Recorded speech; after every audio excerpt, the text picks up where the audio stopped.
Okay, before we begin, I'd like to acknowledge some folks in attendance. First, thank you to the Pahoa and Puna community for coming out. You deserve applause for yourselves. Next, I'd like to acknowledge State Representative Gregor Iligan.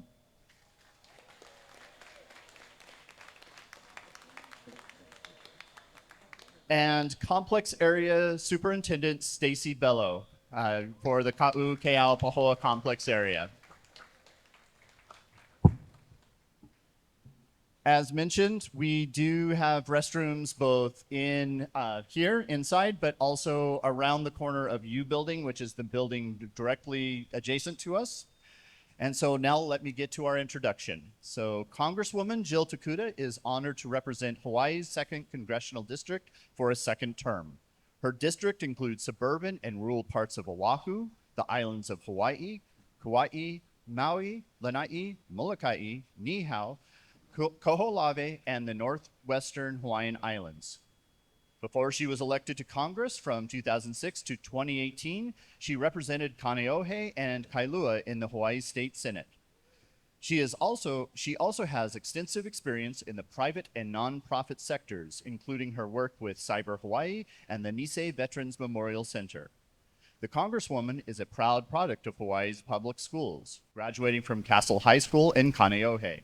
She was the first in her family to go to college and attended the George Washington University, where she earned a bachelor's degree in international relations with a minor in Japanese studies. She is also married and has 2 sons who now attend the same public school where she and her husband graduated from. Congresswoman Jill Tokuda.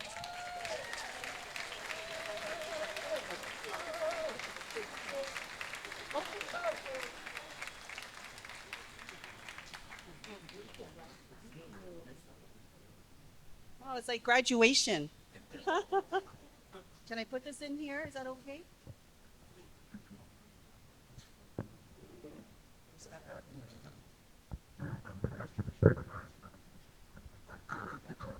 Break anything. I already broke one today. Okay, aloha everyone. Well, is it getting the feedback? Thank you so much for coming out. I know how valuable everyone's time is, especially on a Saturday morning. And so I just really appreciate being here with all of you in this packed cafeteria. Gregor, thank you so much. I called him, I texted him saying, I really want to get out here. What's a good day and a time and, all these different things. So Gregor, thank you for making this happen.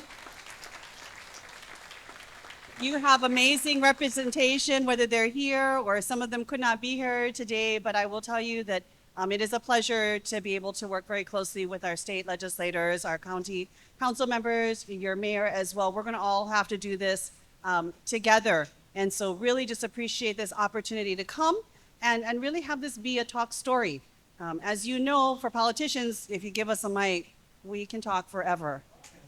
It's an occupational hazard. So I'm going to do my best not to do that because I'd really rather have this be a back and forth where you talk and ask questions, and let's just be mindful. We have a very specific window of time here that we're going to be able to be here, but I'd love to be able to answer your questions or to comment on the things that you are concerned about. But the bottom line is, for myself, running for office, being up there in DC was all about our kids. I'm the mother, thank you. I'm a mother of 2 teenage boys, which in and of itself is a challenge most days. They're 9th and 11th graders at Castle High School. But at the end of the day, I often found myself sitting at kitchen tables in my house with my boys and worried that they couldn't find a future for themselves here in Hawaii. And realizing that everywhere I looked, that was the same sad story that we are seeing, that our kids are becoming our greatest export. And it was a struggle every day for people to be able to make ends meet. And it's always been that way, but it doesn't and should not be that way going forward. And so how are we going to help ease that burden that we have? What can Congress do to make things better? And there's a lot of struggles going on. I'll be very honest with you right now on all ends. But at the end, for me, it's about taking care of our people, taking care of our families, and making life better for all of you. From being able to get your mail without having to wait a line all around a building, to making sure you have safe transportation in and out. That's usually more than one way in and one way out of a community, right? Those types of things. we have to work on all of the above. And so I'm here today. I'm going to stop at that. I will tell you this. Hopefully you grabbed it on your way in. Our constituent services guide. If you need any help with anything federally related, and sometimes you might not know if it's federal or not, please reach out to us. We want to be the people you turn to try to get some help. And we've got a couple constituent advocates in the back who've already been helping folks. Nicole, can you wave? Well, she's that way. Okay, they're there. Nicole and Sean. Nicole actually lives here in Hilo. She's full-time and she works remotely from this island. They, as well as other members of our staff, will be the ones to help answer your call, respond to your email, get you the help you need with the federal agency. So please pick one of these up. We would love to be of service and help to you folks if you need it with a federal agency, or even helping you connect to an agency in government, somewhere in government that can give you some solutions and help to your problems. So with that, I believe we're going to have a mic line up, right? Right here.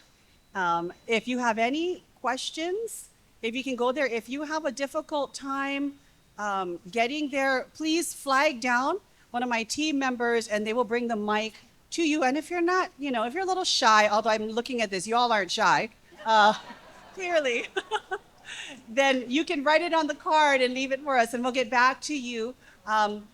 Looks like a long line, so a reminder, just if we can keep it brief and that way, okay, I can answer. I'm sorry, there's always technical issues. Mic back away from the speaker, that might help. And if you could just say your name and where you live would be nice, but at least your name so I can identify you. Hi, my name is Michelle Gilbert, Aloha Representative Tokuda. I'm here today to ask you to take real action, possibly involving law enforcement, to enforce the law. I am concerned about both the president and self-identified Republican members of Congress flaunting their mostly psychological power and flouting the law where the real power lies. I am a physician. I moved to the Big Island in 2011. After 3+ years here, I became disabled. I have an invisible disability, a chronic intestinal condition. I went through due process with Social Security disability, which included medical evidence and a hearing with an administrative law judge. I'm actually scared to say this in a public forum because I fear retaliation, not from someone who is actually part of the federal government, but someone who is granted access to the Treasury and protected information of private citizens, which are both illegal. Like if you told me, Representative Tokuda, Michelle, you can go over to the Treasury and just access information, I would be removed and arrested if I did that. Please think outside the box here and inside the law. Musk should be arrested and removed and prosecuted. At a minimum, he should be barred from access. The bigger issue is the Republican members of Congress. The bigger issue is them because they're abdicating their role of the power of the purse. They took an oath of office. They did take an oath of office to the Constitution to uphold the Constitution, and the Constitution gives Congress the power of the purse. Legal remedies are provided, and they go as follows. When you take your oath, it says, I do solemnly swear and affirm to support and defend the Constitution of the United States, that I will bear true allegiance to the same, that I will well and faithfully discharge the duties of office. And the penalty is the 4th federal law of the 18th USC 1918, which provides penalties for violation, and 5 USC 7311, which include removal from office and confinement. And what I'm saying is that this is the government of the emperor's new clothes. The president has empowered himself by cloaking himself in a power that he doesn't have. He is actually naked, and Republican members of Congress are telling him he looks lovely in those clothes. Democratic members of Congress have a fiduciary duty to enforce the law, remove, expel, imprison. In this way, if they did that today, the Democrats would have both houses of Congress, and they could impeach and try and convict the president. Have a backbone, please, please. The moral fortitude of Jimmy Carter, of John Lewis, even John McCain. Risk arrest, because if you are arrested, that just proves that we are under a constitutional crisis and that we are in an authoritarian government. And please learn from, not from history, the Reichstag did the same thing in Nazi Germany.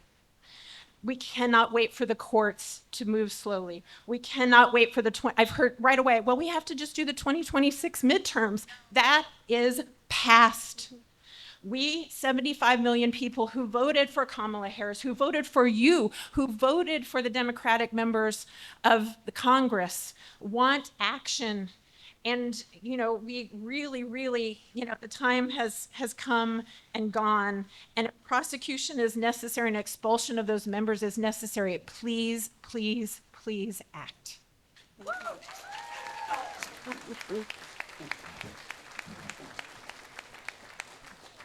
Well, thank you, Michelle, first and foremost, for being a physician.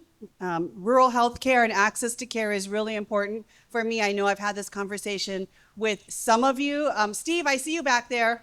You absolutely need a health center in this area, 100%. It's the fastest growing area in the communities. But thank you for what you have done. And I agree with everything that you've said. What we are seeing here, and I'm preaching to the choir now, and I want to get to this line, but what we are seeing here is a dictatorship. What we are seeing here is someone that is trying to take away all the balances of powers, the checks and balances that have made us a democracy that I thought we all loved and cherished and were fighting to protect. What many who have went to war died, sacrificed to protect. Right now it's being trounced upon. And you're right. It feels like nothing when we go to the courts for some kind of reprieve, and ultimately many of those courts are his. And when we do letters and we do objections and we do rallies and signs. But here's what I'd love to ask you all for help with. Next week, we will be launching a page. This is just one of many tools we will have to implement in our toolbox. Republicans and Democrats, everyone, the American people have to realize that these inhumane actions and the inhumane cuts that we are seeing have a very human face. So next week, we're going to launch on our page a Share Your Story section.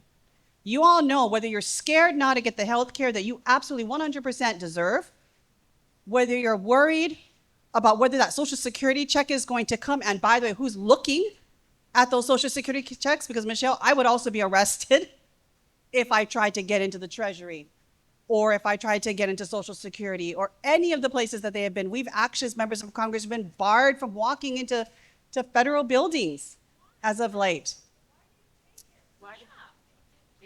Well, people are trying to literally bust those doors down. But here's the thing, share your story with those fears that you have. And then, how many of you know someone who doesn't live in Hawaii? Raise your hand. Okay, yell out the states they live in. All of them. Michigan, Tennessee, Colorado, I think Georgia, Texas. I need your help calling your friends and your family.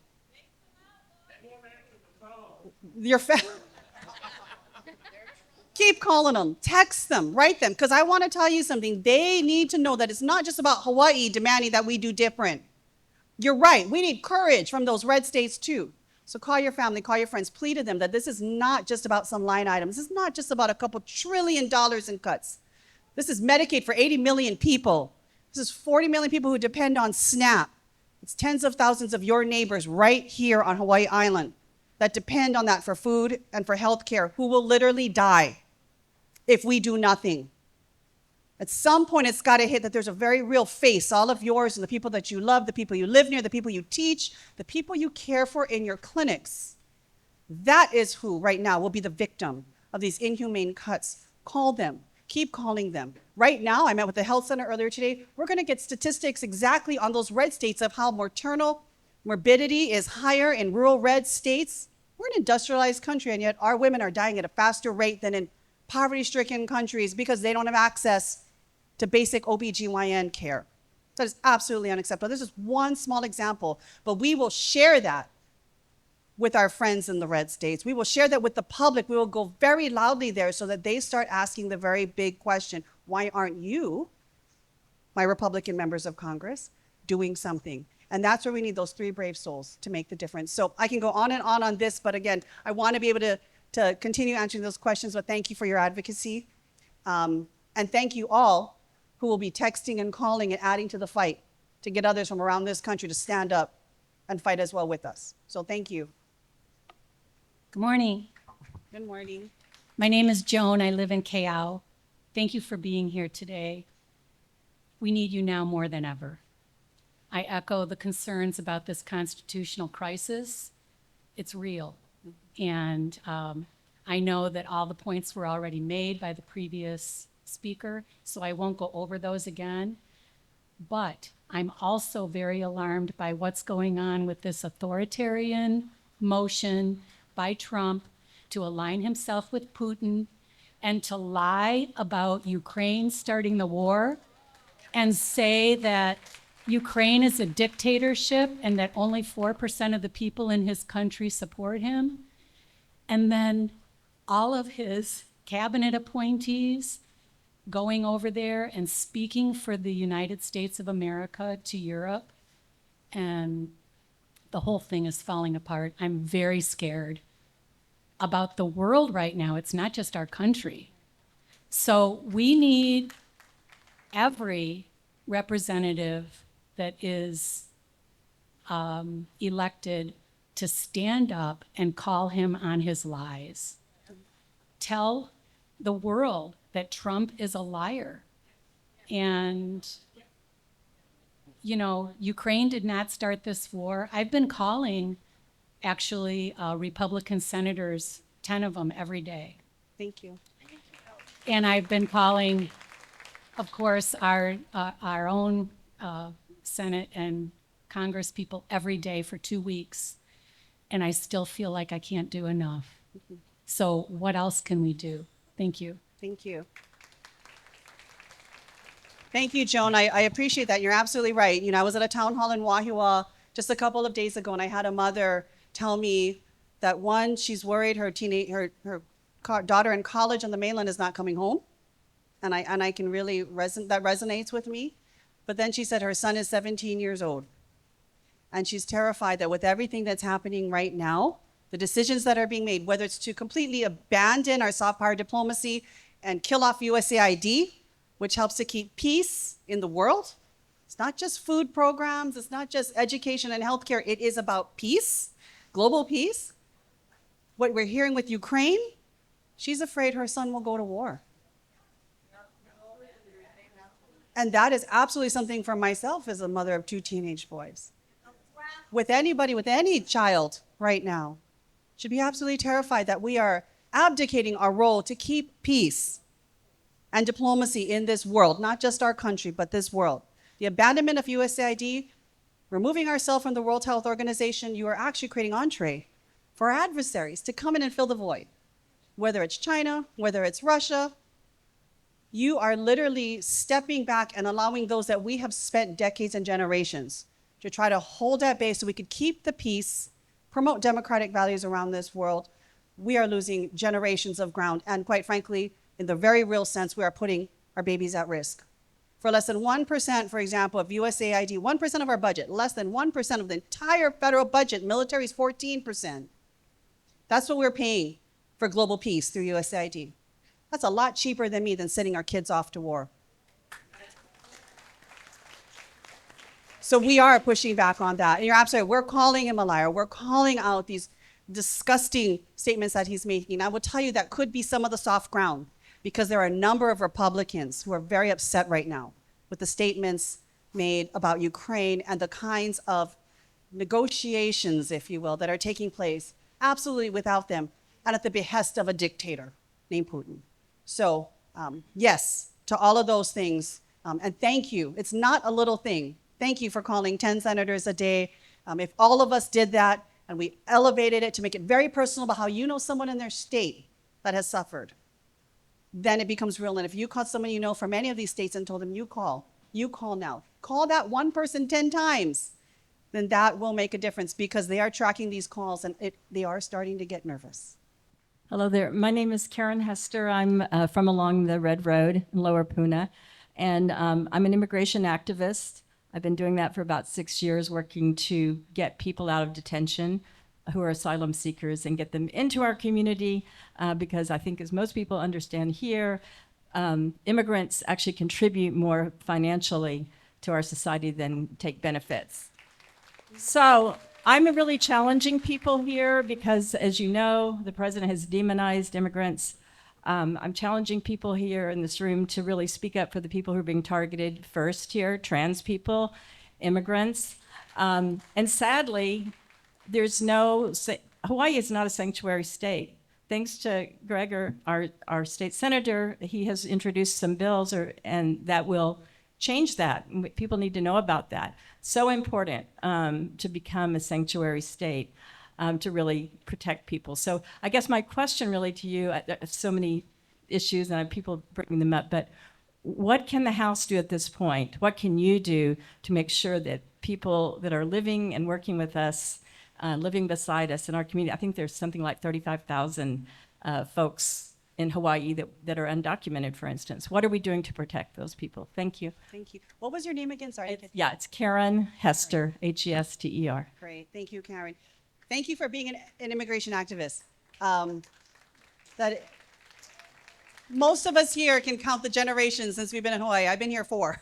I am a Yonsei, a 4th generation. We're not that far removed from so many of our sisters and brothers and our friends and neighbors, the people who we rely on every day, that are now feeling very, very afraid. Literally the first week after he was elected, we sat down and we called on the phone immigration activists from across the state to understand what was going on. I sat in Kona and talked to a lot of the community there. Not the individuals, they're afraid to come out, but to the activists that are really trying to give them support. Hearing about the fact that Kona Waina actually canceled their, the Latina night because they were afraid to gather when it was dark. Since when do our high school kids have to be afraid to come together on a Friday night to celebrate their culture and their peers because they're afraid they could get rounded up easier? That's our reality. Karen, you know that. You're dealing with that. So we've been talking with everyone, from even those who help our COFA migrants. And you might be thinking, COFA doesn't get rounded up, right? They're legally entitled to be here. They have been deported. We know for a fact some have actually been deported. Talking with Pacific Gateway, talking to the Immigration Rights Center, talking to all of the different advocacy groups that are helping people on every single island. First, how do we make sure we educate people so you know your rights? From employers to citizens to schools to health centers, how do we make sure you know your rights in terms of what you can and cannot do if someone comes knocking at your door? It's very intimidating with any kind of law enforcement shows up. There are rights that we all still have to be able to say yes or no in some particular cases. How can we continue to protect our neighbors?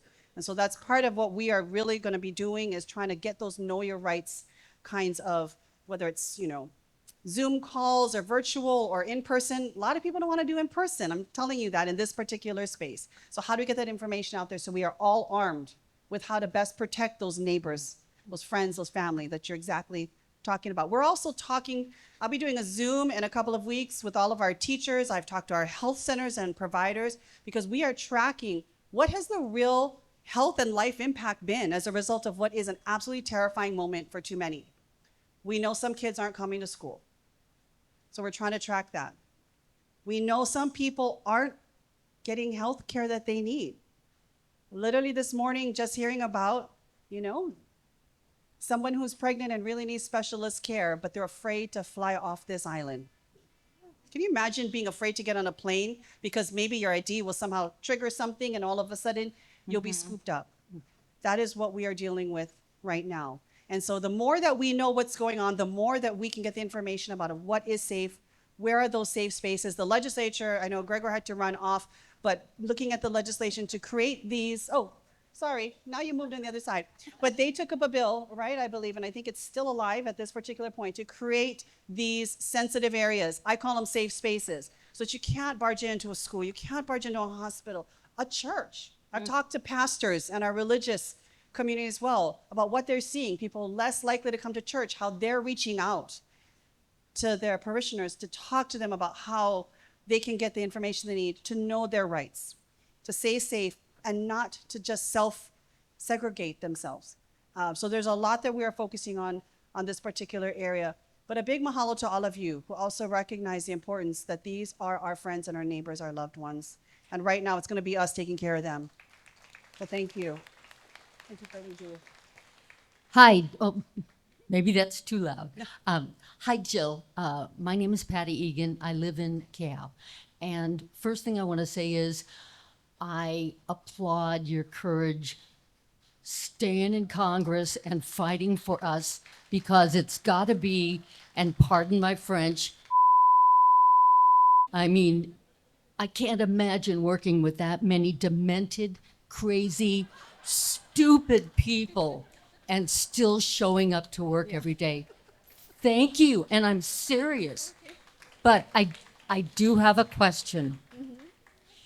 Okay, this question is very kind of specific, and I just want your advice. The HPPOA Association in HPP for Hawaiian Paradise Park has spent somewhere probably between over $500,000 and $750,000 of their money to prep sites for mailboxes that the post office guaranteed in writing and verbally that they would deliver mail to. They've even spent their own money giving the mailboxes, installing them.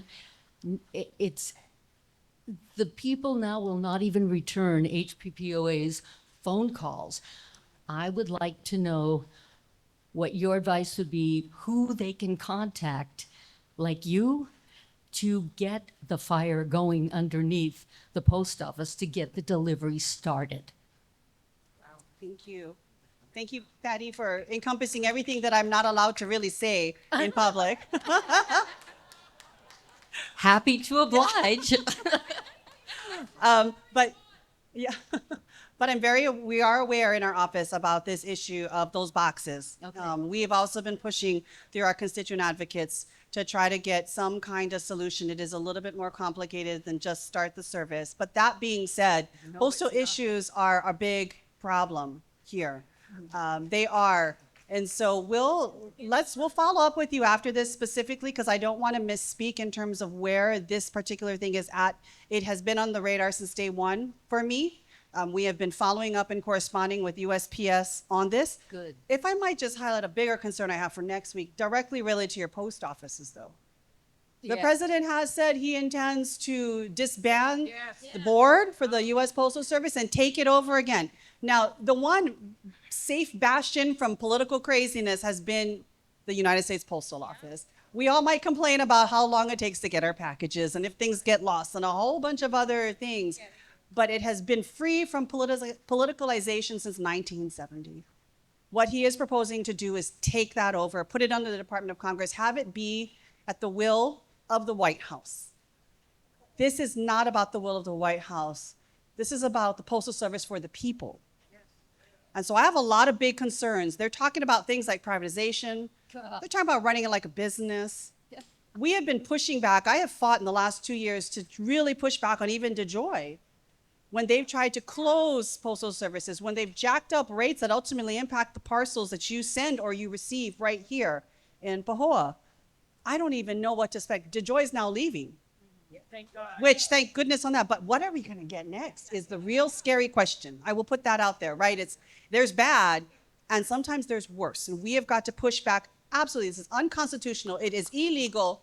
He's literally stealing your mail. Yes. He's stealing your mail. So let's talk a little bit more specifically about what our next steps, what we have been pushing on for Hawaii Paradise Park in particular. But please be aware that this week the fight will be to protect the Postal Service too. So thank you.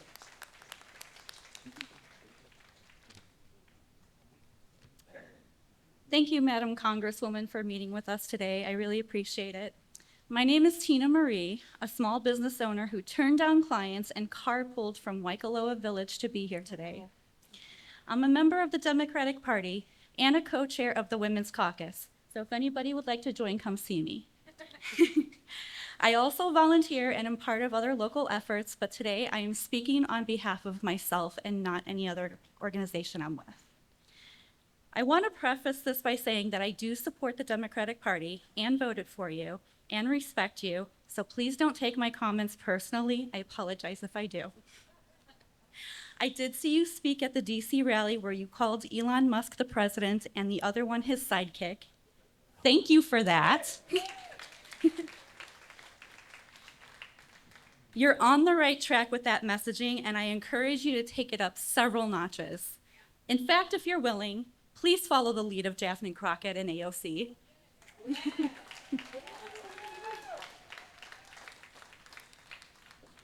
Because Mr. Hitler wannabe is a direct threat to our democracy as Doge actively dismantles our government.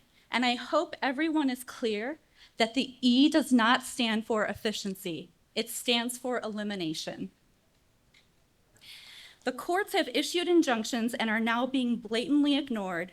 The Republican majority is complicit, and I know Democrats are somewhat powerless as the minority. It does seem, though, that the Dems are acting as if the old rules still apply, trying to be polite and take the high road.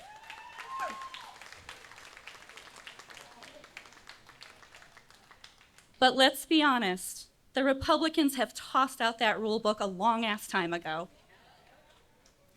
They're always using every tool to obstruct justice, even when they're a minority. Endless hearings, lawsuits, weaponizing whatever ounce of power they have, and now our government is being shattered into pieces with every passing day.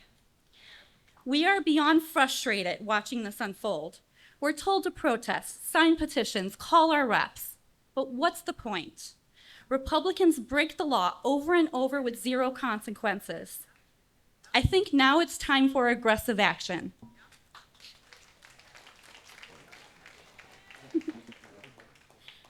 I don't normally encourage this, but shut down the government if you have to.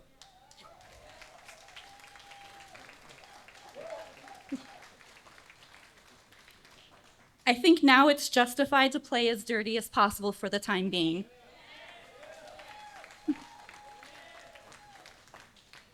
So my question is this: what is the Democratic Party's game plan?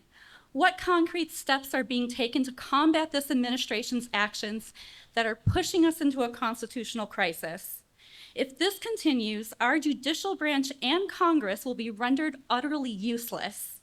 I especially would think your Republican colleagues would be concerned. Trump is now calling himself a king and openly floating the idea of a third term. They've made it clear they don't care about law and order. What's stopping them from fabricating a crisis, using it to declare martial law and suspend the Constitution?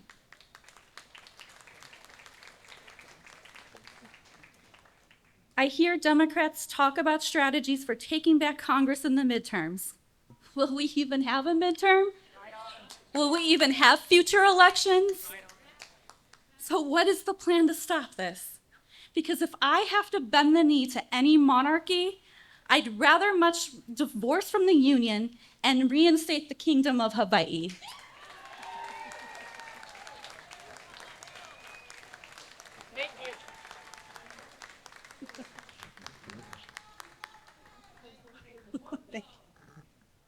Thank you. Thank you, Tina Marie, for that statement. That's a lot.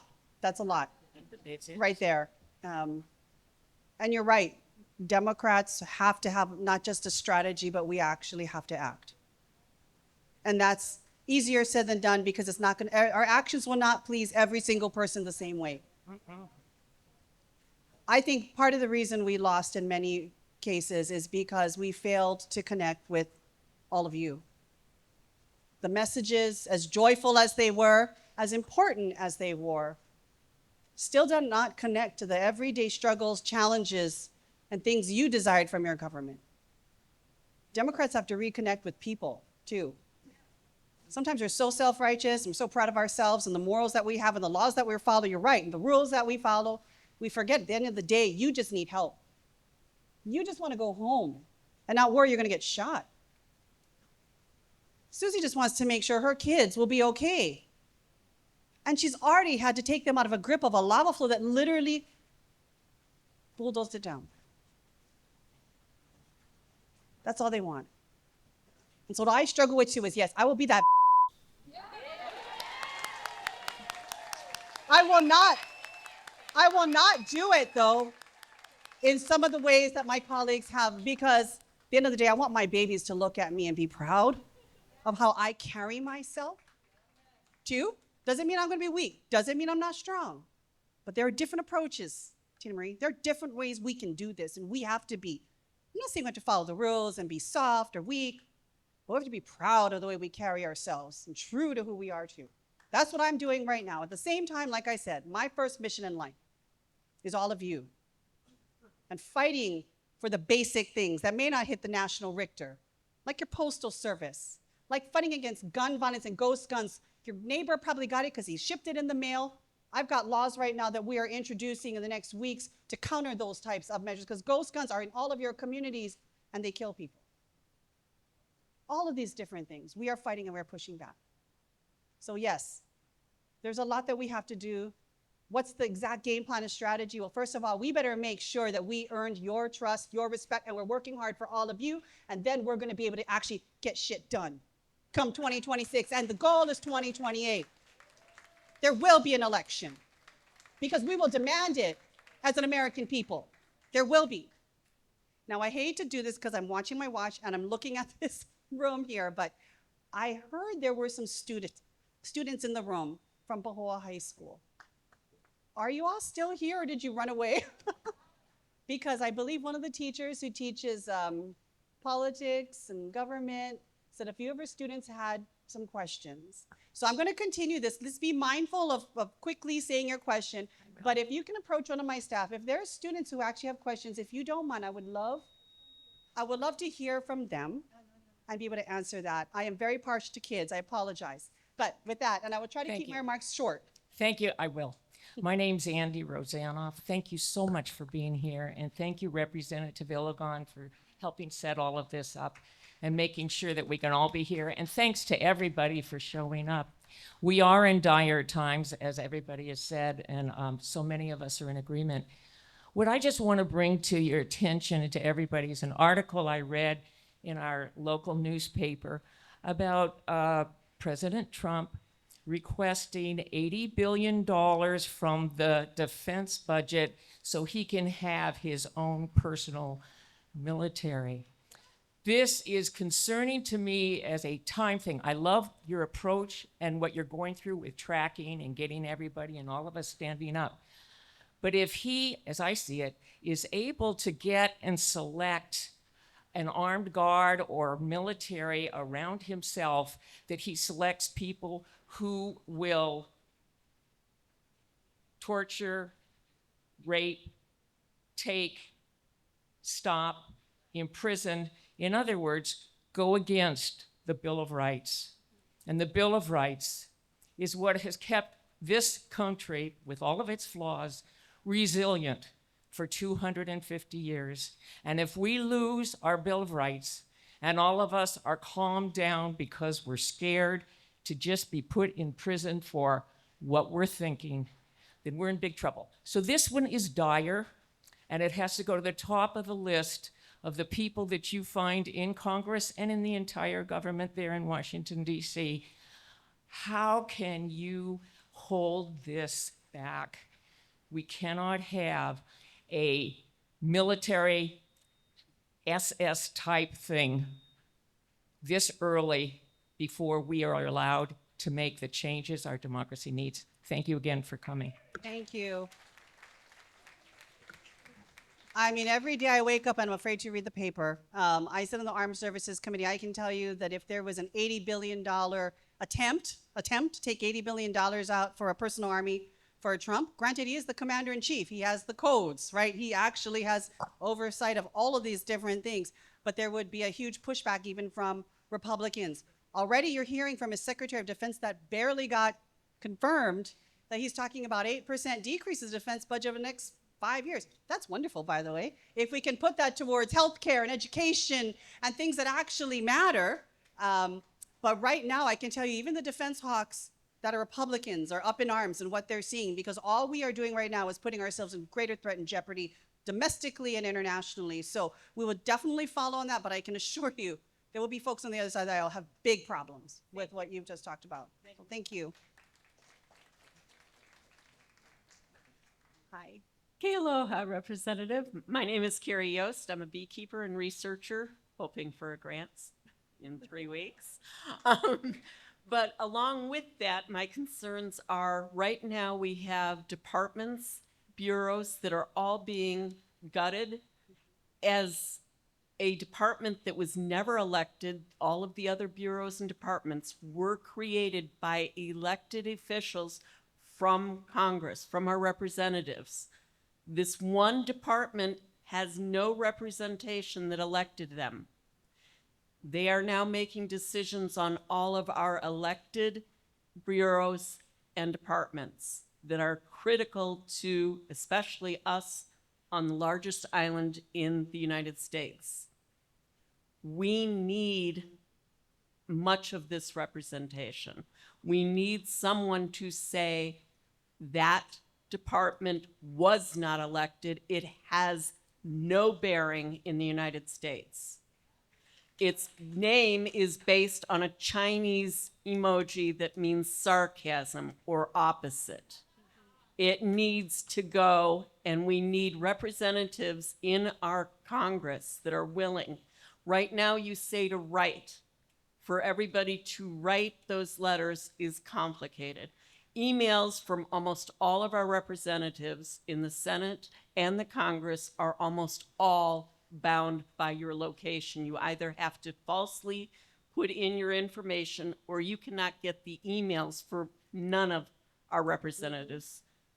Make those available to us so that we can email everyone, and maybe that would work, because to ask people to call or to mail is complicated. Our lives now are email based. You have all of our emails. You've asked for it for the obvious reason.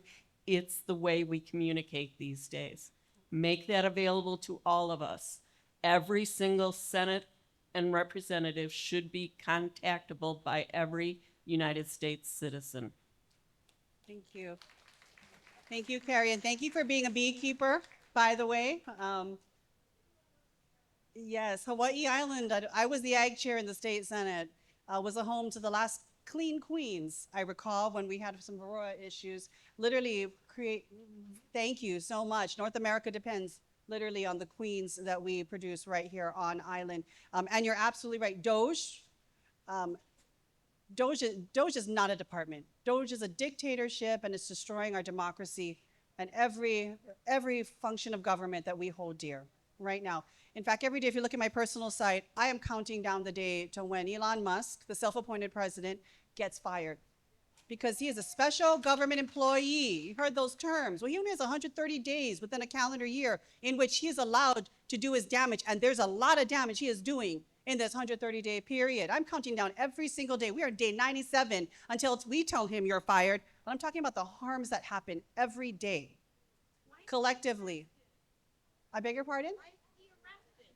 He should be arrested, but believe it or not, we have had special government employees of this status in the past, Democrats or Republicans alike, but we have never seen the kind of authorities granted to him, even being granted to him through the courts right now.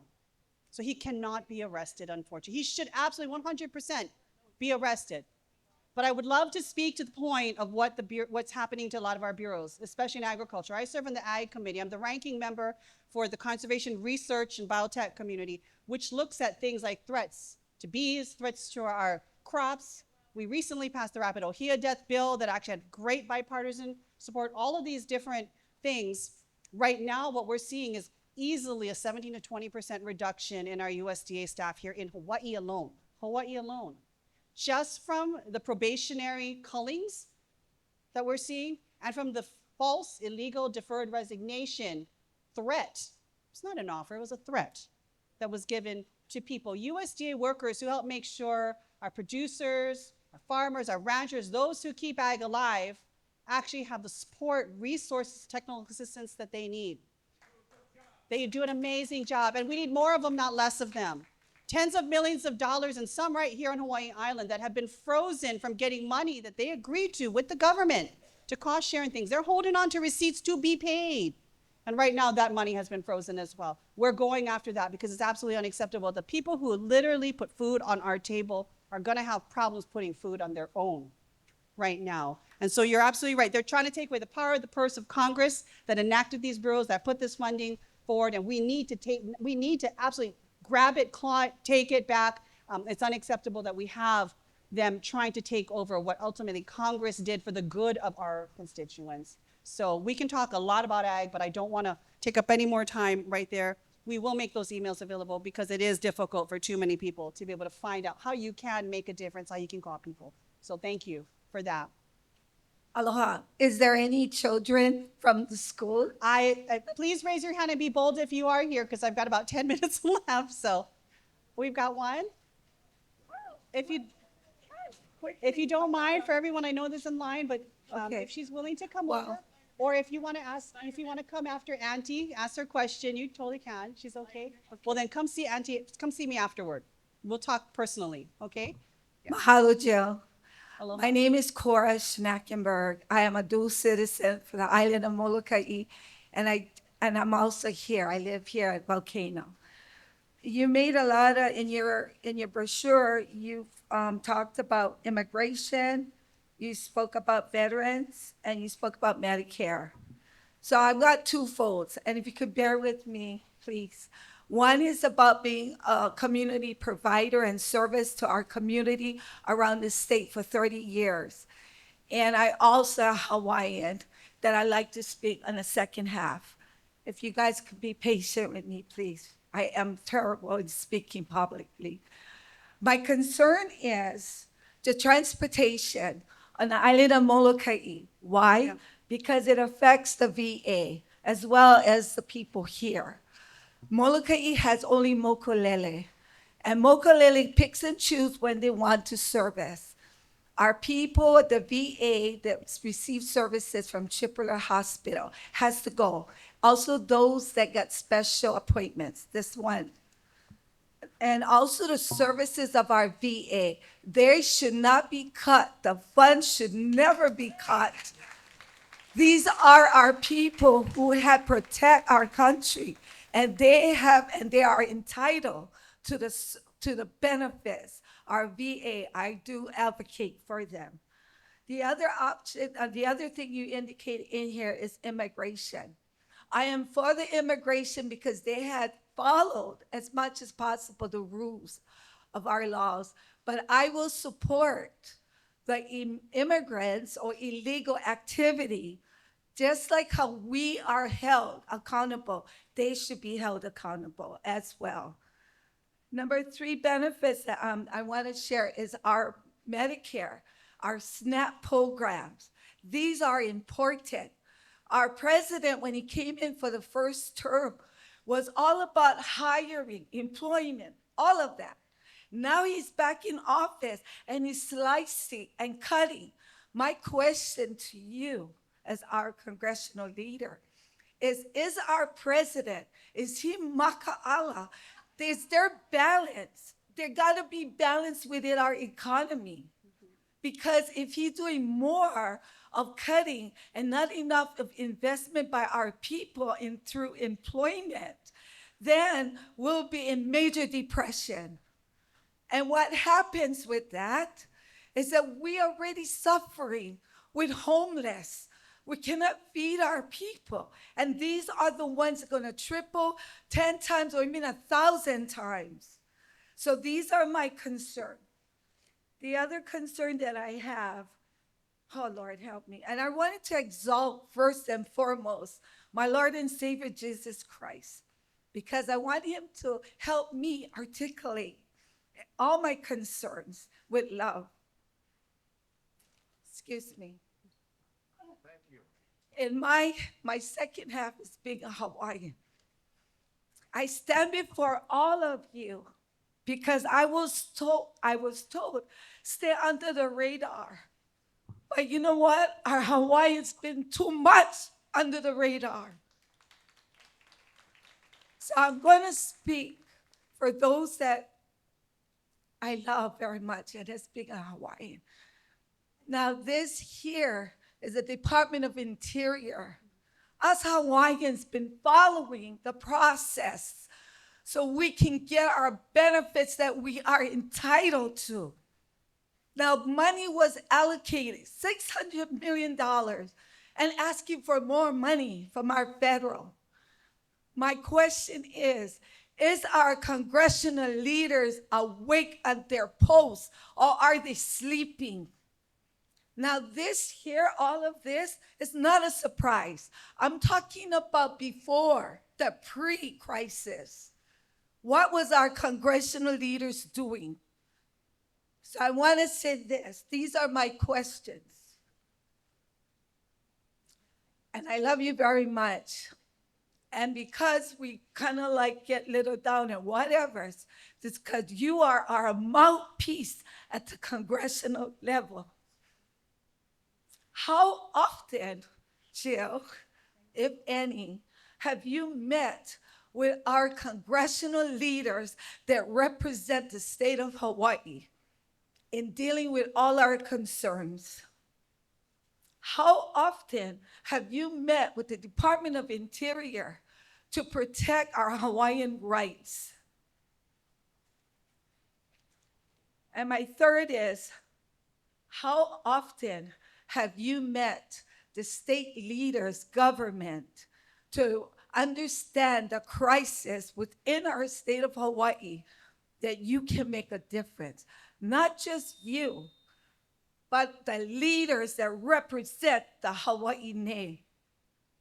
And mahalo, forgive me if I've crossed anybody, but I am so tired of our people, of even my own people, telling me stay under the radar before our benefits could be cut. But I want to say this, the DEI represent all minorities, and all minorities is being affected. Mahalo, Jill. Thank you. Thank you. I'm going to try to be very brief. I will not answer all your questions because you put a lot out there, and I literally have 3 minutes left before we need to start wrapping up because I know y'all will assault me too, and I do need to get on a plane to go home to go back to DC too. But Next person. Mokulele, Please. okay, you can, yeah. So I will tell you, yes, if you want to talk about air transportation, I have met with the FAA. I have met with the U.S. Department of Transportation. I am sending letters right now after our conversations to officially request that EAS service that was given to Kalapapa and other areas are done sooner based upon the failed performance that we have seen from Mokulele Airlines. I have talked to Mokulele Airlines. I have talked to other carriers. I have demanded, even talking to the Secretary of Transportation, Pete Buttigieg, before he was out, that we deserve better. And I've talked to the county about how we can even look at a ferry system run by the county so I can put US DOT funds, highway funds, towards subsidizing that, because it's absolutely unacceptable. I admit with you and agree with you 100% that people cannot get on and off the island. I have been stuck there myself. I've been offered a boat to get off the island. I can't even go sometimes. Couldn't go to Dr. Aluli's funeral. I couldn't fly, but I was waiting at Terminal 3, just like you have had to do. How often do I meet? I met often with Department of Interior Secretary Holland. We talked intimately about this. Then I yelled at Kali about what we need in terms of HHL's information to get DOI the information to keep moving on those rights. I've met with the Shah. I'll be meeting with Ohan in a couple weeks. I've already met with Kaida's office in Hilo since he's become chair. I've met with the caucus just a few weeks ago. Then I met with the finance team a little while ago. I meet with everyone I possibly can. Most important, to be honest, it's not the ones with the title, no offense. It's you. That's why I go to every island. I wish I could go to Molokai every single time. I maybe was only there 2 or 3 times last year. You'll see it on that paper there. Did 55 flights to all of our islands in 1 year last year. And I know you want me to do better, but I promise you, with the schedule that we have, it can be difficult. But again, that's why my feet are here in Pahoa, because it is important for us to get to every single island. So we are fighting. We are fighting, and you're right. There's a lot of past pilikia that was done, and we're going to have to make it right going forward. So mahalo. I think I have time, literally. I apologize for one I'm very question. quick. I'll be very quick. And then my staff will come and help get all of your concerns and your contacts so we can reach back out to you. My name is Noelle Lindenman, and I live in Kailua Kona. I drove over today. That's a long drive. I ask you, as a Democrat, as a woman with no children, so there are people who don't have children as well that need to be, spoken to. A patriot. I love the country that I was born into. And a constituent and a monetary supporter of yours, because money speaks to Congress. You need to push back harder. Say what you need to say. You said you'll be that. Be that. Make us proud. You need to talk about the impacts of cutting the Consumer Finance Protection Bureau. Talk about that. That impacts all of us. You need to talk about the impacts of what they are doing and make it loud. Thank you. Thank you. And we're going to have to end it here because we do need One to, last question. seriously And though, that's I must say really, that. really quick. First of all, I want to say aloha Thank you. and mahalo for all that Thanks, you're Jerry. really doing here. And I also want you to know it's been 50 years since I've been coming to Hawaii, and I'm really concerned about what's happening for the health of the children and for the kupuna. I'm a senior citizen now. I want healthy food, not just for myself. My grandchildren are visiting here. I want my grandchildren to have healthy food. So, we have a new HHS secretary who's committed to the health. And we need to have some bipartisanship with aloha. My parents taught me you catch more flies with sugar than vinegar. I think we need to work together to make our country healthier. Okay, I know some are leaving, but if you can be respectful so I can at least hear Jerry. Thank you. I think we need to listen to each other, because if we continue to only argue and have this partisan divide go stronger and stronger, it's going to hurt. And aloha is what we need. It's what we need in Congress. And I believe you, as our representative, can bring that aloha and make sure that we have healthy food, that what goes into our children's mouths in Hawaii and the world, what goes into their bodies, what's injected, is healthy. That's what we really need. Thank you for your work, and thank you for bringing aloha. Thank you. I do want to respond real fast to what Jerry said, and I hope you all will listen. That's part of what we do. We listen to the things we agree with. We listen to the things we don't. That's how we win when it comes to democracy. I want to echo your point, though, because one of the first things I did in Congress was start really hard to create a bipartisan rural health caucus. Bipartisan. I co-founded and co-lead it. We have over 70 members of Congress now. I co-leaded it with a Freedom Caucus member. I've got everyone from every spectrum, from each corner of the globe and the territory, sitting together to talk about the fact that it shouldn't matter what zip code you live in, what state you live in, if you're rural, if you're really remote, as to how long you're able to live and the kind of health care you're able to provide to your family. If there is any chance for us to push back and find 3 brave Republicans, it's going to be us sitting at common tables, you're right, Jerry, and talking about how right now it's a life or death situation when it comes to health care and mental health services for our rural communities, which happen to be our very red communities. So I want to thank you for bringing that, because one of the things I do stress, I don't put a lot of sugar, although those Mac nuts are quite frankly covered with a lot of sugar that I do share with them. But we've been talking, we've been working on things, we've been passing things together, and what gives me even an inkling sliver, a prayer of hope, is that when I talk to them about things like our federally qualified health centers and access to care, even the very red agree that that's got to be protected, that's got to be safe. I'm willing to crack back every single door possible, but that's how we are going to find the brave. That's how we're going to get stuff done. And especially for me, health, that's how we're going to make sure we take care of our community. So mahalo for bringing that up. And I just want at this point, thank everyone for coming. Thank everyone for sharing their thoughts. I apologize to those who stood in the line, but we are going to make sure that every single one of we get your information and we will reach back out to you. So take care, everyone. Have a great weekend. I heard there's a whole lot later down the street. Mahalo.